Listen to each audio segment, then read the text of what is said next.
Hello and welcome to the Forestry Briefing, Forestry Journal's monthly roundup of the latest news from the world of forestry. I'm Forestry Journal editor John McNee. I'm joined by Deputy Editor Jack Haugh. Jack, hello. Hey, how's it going? And today's episode is brought to you by pewag. And pewag is the Austrian chain and track company which brings to the UK market the blue track range featuring many innovative features. I'm going to get this right. The unique case-hardened links improve wear resistance, especially in the early stages of the track's life, and reduce the frequency of retensioning the track. The iconic pewag Star Wave stubs have excellent traction, but also the elimination of sharp edges, resulting in less pickup of brash and debris from the forest floor, reducing damage to the cab or chassis. The full range of climbing tracks, universal and flotation, are available from Pewag Forest UK Limited. We're going to put a link in the description down below so you can find out a lot more information and about all that as well, so folk can read that for themselves if they want to. pewag, indeed. I should also say that we are hoping that this is going to be our first episode which is not only broadcast as a video on YouTube, but is going to be available as a podcast. Hello to everyone listening. Yes, indeed. If it wasn't, bad enough you could take us anywhere and watch us on YouTube, you can now listen to us anywhere as well. So on the subway, on the train, why not on your morning walk to work? Hello, and Yes. as I say, welcome. So today we are filming in Germany. We are attending the KWF Forestry Show. This is the second day. Jack, how do you think the show has gone? Well, I think that this is the first time it's taken place since 2016. It's the first time you and I have been. The magazine has been before, but certainly the first time you and I have been.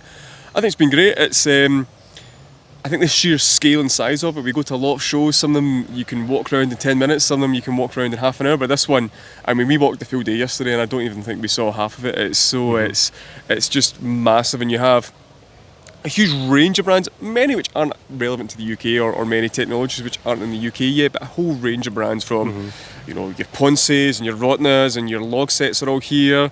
You've got your Husqvarnas, your Stills, but you also have sort of smaller brands which people in the UK might know, like your LKTs, for example. It's just a real good wide range, and I think just a lot of folk just having a good time, being thankful to be out now. The weather was miserable yesterday, as you'll see in our pictures and videos. We can't really hide that. It was dreich, as we say in Scotland. And we should mention, one of the brands that is attending the show this year is pewag, today's sponsor of the episode, and we'll have a video with Stuart from pewag that will be coming onto our YouTube channel a little bit later. But yeah, we have had some really interesting conversations with some of the exhibitors who've been here, meeting some brands that are new to us and potentially are going to be coming across to UK customers fairly soon, and it's been interesting getting the lowdown on some of the innovations that are out and about. Yeah, of course. You've had ones which people will know a little bit about, like John Deere is showing off his H series. I believe this is the first expo they're showing that off, and that's attracted a lot of attention. Rotna launched a new crane yesterday, so there's been an awful lot to see, an awful lot to do, and as I say, I think it's just been for us anyway. I think we've taken a lot from it, even though, let's be honest, we will barely scratch the surface in our coverage just because there's so much to see. Barely scratch the surface. It's been interesting, I think, seeing all of the machinery and having a lot of discussions about low impact and dealing with forestry in harsh and unforgiving weathers. Perhaps it's been particularly on people's mind because the rain was so heavy yesterday and the ground turned to mud, but it hasn't daunted a lot of the exhibitors here, because that's exactly what a lot of their new machinery is designed for. It's for going into the forest, dealing with often sort of very muddy and uneven terrain, and still managing to get in and out while making a relatively low impact, which has been quite interesting. The sort of that's becoming such, I guess, by necessity, such an important part of forest machinery these days. Yeah, and I think, and listen, I don't want to go on too much of a tangent because I'm aware we have a few things to talk about, but you're right, and we think that and we report on it, but then I guess at the end of the day, clear Clearfell still, in terms of what actually makes money, is still the priority. So I guess maybe there's a bit of whilst low impact is that people are more aware of, and the manufacturers are pushing it as much as they can, I think the bread and butter, from what we see anyways, and from what I guess the demand necessitates, clear-fill still remains the kind of the demand there. But I think you're right. I think in terms of what people are talking about, what people are aware of, and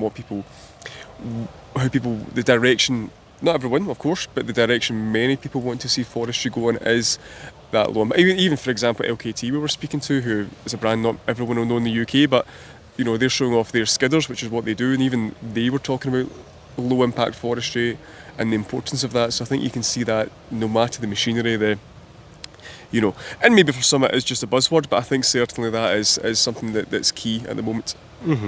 It's a lot of conversations have been had. It's been sparked a lot of interesting thought. But we will be sharing a lot more information about KWF in the next issue of Forestry Journal. We will have several videos dedicated to various different exhibitors and just touring the show itself coming up on our YouTube channel and across our social media in the coming days and weeks. But for the Forestry Briefing, we want to turn to the main stories of the month. So beyond the KWF, there have been a couple of big headline grabbers. What do you want to start with, Jack? Well, I think there's only one place we can start, and this is pretty much breaking news for us. I appreciate by the time people watch this, it's been a few days, they've probably chewed on it, but for us, it's breaking, hence why I've still got my phone. I think we need to start with the release and the figures from the UK tree planting statistics. Now, they were just dropped as we speak on Thursday. They were dropped, I think, about 9:30 in the UK time. And leading up to this, there was a bit of trepidation, I think, from a lot of people. People weren't too sure. There's a bit of a kind of, and we'll get onto this, but I think right now tree planting very much seems to be getting shunted down the pecking order. We've had a disappointing couple of years, haven't we? Because for a long time, particularly in Scotland, if not across the whole of the UK, the tree planting figures were pretty good. Yep. And then the last couple of years, partly as an impact of COVID, but other things as well, it's not been hitting our targets. No, we haven't. And so we weren't expecting a lot from No, we weren't. We weren't expecting to get anywhere close to 30,000 hectare manifesto commitment by the previous government, but and I have looked at this several times today, and when I saw it for the first time, I had to read it again to make sure I was right. But the figures out from Forest Research today, and again I'm reading it, so I do apologise, and I'll kind of talk in rough terms, but from last year's total of 12,960 hectares, way off the target, the UK as a whole, drum roll, because this could be breaking news for you, the UK as a whole planted 20,660 hectares, so 2/3 of the target basically, which is it's certainly, we'll break down the nations in a wee minute, but certainly it's the highest total in Scotland for 34 years. I think generally, Confor have reacted to it from what we've seen already, are calling it a modern day high, and I think it is. Like, I don't remember the last time there was planting figures like this. Certainly it's a long time before you and I were around on the magazine, and even looking back in previous years, it's barely even been close to that. So yeah, this nearly made me like fall out my chair when I read it a wee bit earlier when we were just kicking about the show, because I really couldn't believe 20,660 hectares, and I think we should say that's testament to a lot of hard work from a lot of people. Be it, and they get a hard time, but be it forestry officials doing the paperwork or whatever, be it the guys and girls out there planting in terrible conditions, and they have been particularly bad this year. That's testament to a lot of hard work. I mean, that's it's still not quite the target, but let's look at it positively. Let's look at it positively. We like good news. We're not all about negativity, are we? We like a bit of good news. So let's break it down a bit. And that headline figure, if you break it down to the different nations, what are we looking at? So as I say, Scotland, which usually leads the way, and it has done. Obviously, Scotland did have a low last year, a sort of half-decade low last year, but this year it's gone way back up, and I think, again, as I say, the highest for 34 years in Scotland, at just a little over 15,000 hectares. Unbelievable. And you go through other nations. England is 4,550. Again, England last year was 2,260, so some very rough, terrible maths here tells me that's near enough doubled. Someone back home is probably going to be shouting at the screen, but maths wasn't my strong point at school. So anyway, we'll move on. So England's way up. Wales up 640 hectares. Again, it's an improvement, marginal improvement. The only nation actually which has gone down is Northern Ireland, which is quite disappointing, down from 540 last year, which was also down in the year before, down to 430 this year, so that is pretty disappointing. So I don't know what's going on over there. Get your act together. But that is probably, in fairness, they've not had the government really for many years, so that's probably partly to do with that. But going through the figures, let us know in the comments the reasons. Please. Don't see this as an anti-Northern Irish thing, please. We beg you. But even looking through the figures, and again, apologies, I am reading this off my phone, but there's some things really stand out. Mm-hmm.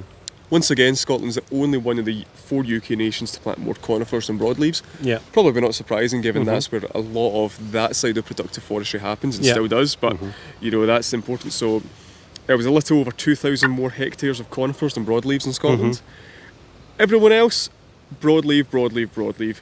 England, it's 4,110 hectares of that 4,550 total. So 80%, 90% roughly. Wales, actually, really interestingly, Wales only planted 10 hectares, if I'm reading this right, and I can't believe I am, so I'm happy to be corrected, but if I'm reading this correctly, Wales only planted 10 hectares of conifers last year, which seems low. Yeah. Does seem low. I think you and I could probably do that if we really tried. Yeah. Northern Ireland, again, more broadleaves and conifers. So Wales, 10 hectares of conifers, and how much of broadleaves? 620 hectares. Yeah, that's a big difference. And interesting, so that you'd think the driving force behind that would be NRW, right? Yeah, well, you would imagine. In terms of what gets approved, in terms of the planting that gets approved, yes. Not necessarily on the public estate, and they're all like this, and I won't bother reading out the facts because you're probably bored with statistics right now, but broadly speaking, in fact, they all, by a distance, planted more trees on the private land than public land. So it's generally in terms of what's approved. It's not even close actually, in terms of where the planting is done. So yeah, I find that very interesting in Wales, and we have a piece coming actually about how contractors and how the productive forestry side of things feels about the situation in Wales right now. This doesn't paint if we're assuming that obviously conifers are your productive species, which they generally are, this doesn't paint the best picture. Now there are also many problems in Wales in terms of grey squirrel damage. I'm sure. Do they deer? Certainly grey squirrel. Well, even certainly deer in England is a big problem for broadleaf planting. And have we solved these issues overnight, that we've decided to reduce conifers to such an extent that we're going to focus all of our efforts on broadleaf by the sound of things, that we're so confident about them making it to maturity without being done away with by grey squirrels and other pests? I'd like an answer on that if anyone's got one. But yeah, that's interesting. It is, and it's these are planting figures that we can and we should and we are. I think they are amazing, and we should celebrate them. But I suppose the issue is what's it actually going to mean in terms of productive? What's it going to actually mean in terms of from our point of view, just looking at that side of the industry? What's it going to mean in terms of the timber we have in 20, 30, 40 years time? We're planting all this broadleaf now, which is great. We're all in favour of that. We all would love to see more hardwoods produced in the UK. But even though we've planted 11,000 odd hectares of broadleaf this year, how much of that's actually going to make it to maturity? How much of that's going to get to the point we can thin it, or we can do whatever, we can take it to the sawmills? I guess that's the kind of, we've got the good news. What's next is probably the thing to consider. And I think there are some people who would say that there needs to be less focus on headline grabbing figures, tree planting targets. What does it mean to plant a tree in the grand scheme of things? Because if is that as important as managing, as looking after the tree? It's planting a tree is not the same as ensuring that there is going to be a resource there in the future, whether as an actual material or an amenity resource, and that's perhaps reflected in another story. We've been following the general election, and with tree planting targets compared to the last time there was a general election, really haven't figured in this contest, have they? No, and this is why it's maybe surprising that we have these results. I know they're not necessarily linked to this current election. It's what would happen in the years to come, but this is why maybe it's surprising it's such a good result this year. As you say, the last election, 2019, every party was falling over itself to promise wildly unachievable planting targets, which in fairness these still have been, even though they are much better. We've never hit the 30,000 hectares that the previous Conservative government promised in their manifesto. But what you're seeing this time, and I think this just speaks to the general air of things in the UK and what this election's about. It's not necessarily about the environment. Some parties, which we'll get to in a second, really don't want it to be about the environment, but you're seeing a sort of different focus. So going through the parties, what we've seen, the Conservatives, they've promised, for example, to stick to their planting promises. Make sure I just get this right here. So you'll have to just deal with my absolutely terrible notes before I start saying they're saying they're not. Yep, stick to their planting commitments. Now, they didn't actually specify what that meant, but reading between the lines, reading between what they are saying, that is essentially that 30,000 hectares. I would take that to mean. They also did promise to continue to cut the planting red tape. What that means, again, not much detail, but that manifestos generally don't have that. So all kind of encouraging things. And you do have to say the red tape has generally, as they've portrayed it, has generally been cut over the last year or so, and it's that result has been borne out of it. So potentially that's progress there. The only party that is said an actual number is the Liberal Democrats, who said they would plant 60 million trees a year, which is a ridiculous number. We're not really sure whether that's just England or whether it's the whole of the UK. Worth saying, we're not going to talk about like the SNP or Plaid Cymru because forestry is devolved, so we're talking about England only parties right now, or parties which are UK. Yeah, exactly. UK or England specific. So yeah, that's 60 million. Now, what is that in hectares? I mean, you could really do the maths however you want. You could make that 60,000 hectares a year, you can make it 40,000, you can make a bit less than that. So it's thousands of hectares. Again, an interesting target. Labour, they've not said any numbers, but they've talked about creating 3 national forests and planting millions of trees. Probably, I would say, and this might surprise some people watching, it may well do, but I'd say the only party, as far as that I have seen, that is explicitly mentioned forestry in its manifesto is the Green Party of England and Wales, which I must say I was quite surprised at. Now again, there's no set targets or anything, but what they said explicitly, and I might be paraphrasing slightly, but they would support for a substantial increase in productive forestry, which is, that's great. That's what we want to hear now. Does everyone who voted the Green know that means that's going to mean more Sitka spruce? I'm not convinced, but anyway, that's great. Really, that's really encouraging. If we're ranking the manifestos, that would probably be the best in terms of the forestry things. I think an increase in productive forestry aligns with green principles, whether they know that or not. Who knows? Yes. But I certainly think it improves. Any other parties that we've not mentioned? I'd say the only one that's kind of getting a lot of headlines out, beyond forestry, is Reform. How to best put this? They said that they're going to essentially, let me just get the right words, scrap all net zero objectives. Didn't mention tree planting, didn't mention anything like that, but we would take that to mean they're not going to be worried about the trees they plant, they're not going to be worried about the timber that's produced in the UK, certainly from that manifesto. So very much on a different side to many others. And they said, and again I might paraphrase here, but they argued that climate change is a reality, that the climate is, I think they said the climate's actually colder now than it was 2,000 years ago. Again, I'm not certainly someone that's going to... I'm not a scientist, so I'm not going to... Who can we ask? Yes, yeah. Who was there? Yeah. So certainly they had a few things which I think many people would question in their manifesto in terms of net zero commitment, in terms of why they don't think this should be a priority at this time. So yeah, very diverse range, a very broad mix. It's definitely no one's talking... I've not seen anyone talking on the TV or anything like that about tree planting targets, unlike last time. But the Greens take it as it stands. not that we're saying vote Green, but we're just saying if you were to look at their manifesto in isolation and only for the forestry side of things, the Greens, as far as I've seen, are the only ones that mentioned industry. So, well, if you are voting in the UK general election, odds are you probably have some other concerns to weigh up beyond just forestry. But if forestry is your only concern, There you go. I hope we've helped.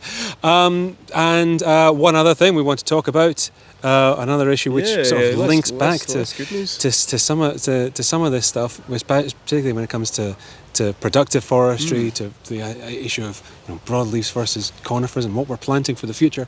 Do you want to talk about IPs? Do I have to? Yeah. I feel like we do this quite often because unfortunately this is a moving issue now.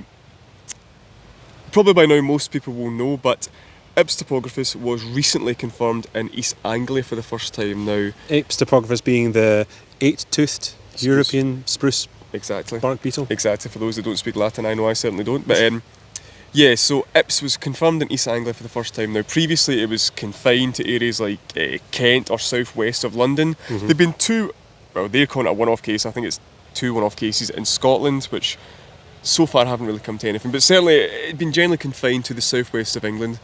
However, probably about a month ago now, we first got word and first got confirmation that they were aware of this Ips spreading to East Anglia, or Ips having been reported in East Anglia. Then about 2 weeks later, we got confirmation that they were taking drastic measures because effectively I think there's an outbreak there, or certainly that's reading between the lines now. What that's meant is they've extended the demarcated area about 100 miles north. It now includes counties such as Suffolk, Norfolk and Bedfordshire, from where it was previously just kind of slightly north of London. And within that area there remain restrictions in terms of timber movement, in terms of the fact you can't fell or move. Let me just actually make sure I get this exactly right. This is why my phone's here, to make sure we get these things right. But so the felling and movement of all spruce material is prohibited unless authorised by the Forestry Commission. So quite drastic measures within this, what's now becoming an increasingly big area of England. Now in the south east of England, there's not, I suppose the silver lining here is there's not a huge amount of Norway spruce down there, is there? Well, East Anglia Norway spruce is quite prevalent, if memory serves right. Okay. And I think that's... So that's a bit more of a concern then? Yes, that's a bit more of a concern, and that's what this pest, as far as we know, is being confirmed on now. Again, I would just say details remain a wee bit vague, and whether this is a deliberate ploy or not, or ploy's maybe not a fair word, but whether this is deliberate or not, we don't know the scale, we don't know the area it's been confirmed to, we don't know how many cases are, we don't even know how the beetle got there.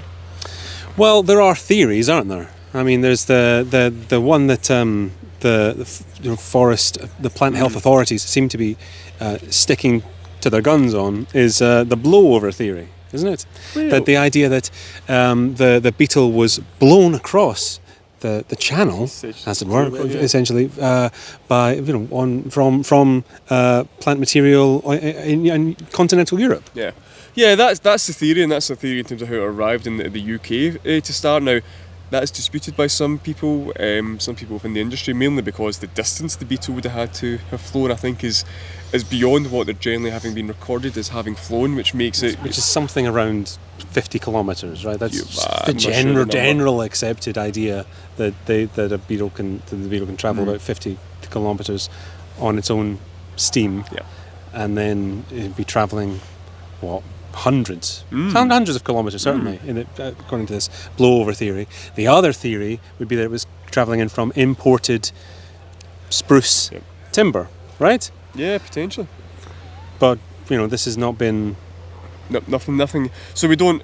how did it get to East Anglia? The Forestry Commission, in their statement, again, apologies for my terrible notes, but said they had identified the scale of the issue without actually saying what that means. So, again, I've just asked the questions there. What does it mean? How long has it been in East Anglia? We don't know how likely is it's going to spread further. How worried should people be? Christopher Williams from the RFS, he called it an outbreak and he said it had the potential to do serious damage. So I think for a lot of people in East Anglia, or a lot of foresters in that extended demarcated area, it will be worrying, and it's hard to avoid that fact. And not just for them either. The bigger question is this a beetle? Is this a pest that could move? That could do for Sitka what it's done for Norway spruce across so much of Europe, not least in in Germany. And I think that's always a background concern. Norway spruce being its preferred food stuff to tackle, but if it was denied that, could it migrate to citrus spruce? Could it migrate to Scotland?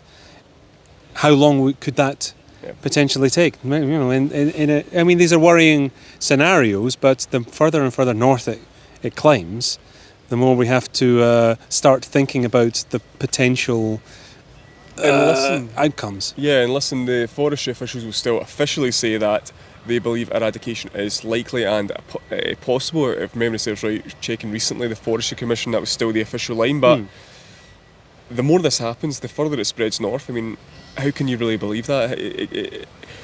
How can we believe that eradication is entirely possible or within the current, within reach as this happens now?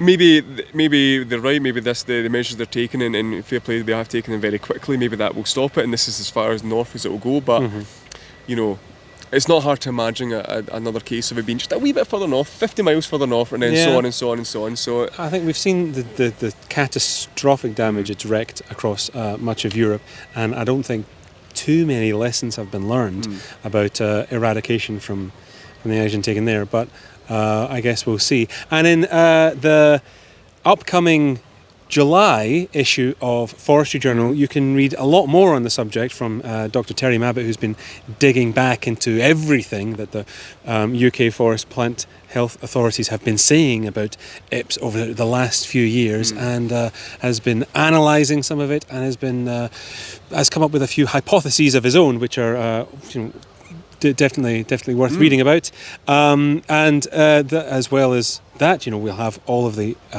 coverage of KWF. Yep. We'll have some really interesting features from people that we've been out to visit, some more from our contributors as well. It's going to be a packed issue, and I hope you do check it out. If you're not already, you should subscribe, and you can do that at forestryjournal.co.uk. Jack, is there anything else you want to add before we wrap this sucker up? No, I think that's us. I think just again, thank you to pewag for their sponsorship of the video, and the logo's there. We'll put their link down below, and we'll put John's wee spiel at the start as well, which I'm sure was the highlight of the video for many people there too. So thank you very much for their support, and let's get back to the show. Okay, excellent. Jack, thank you very much, and thank you.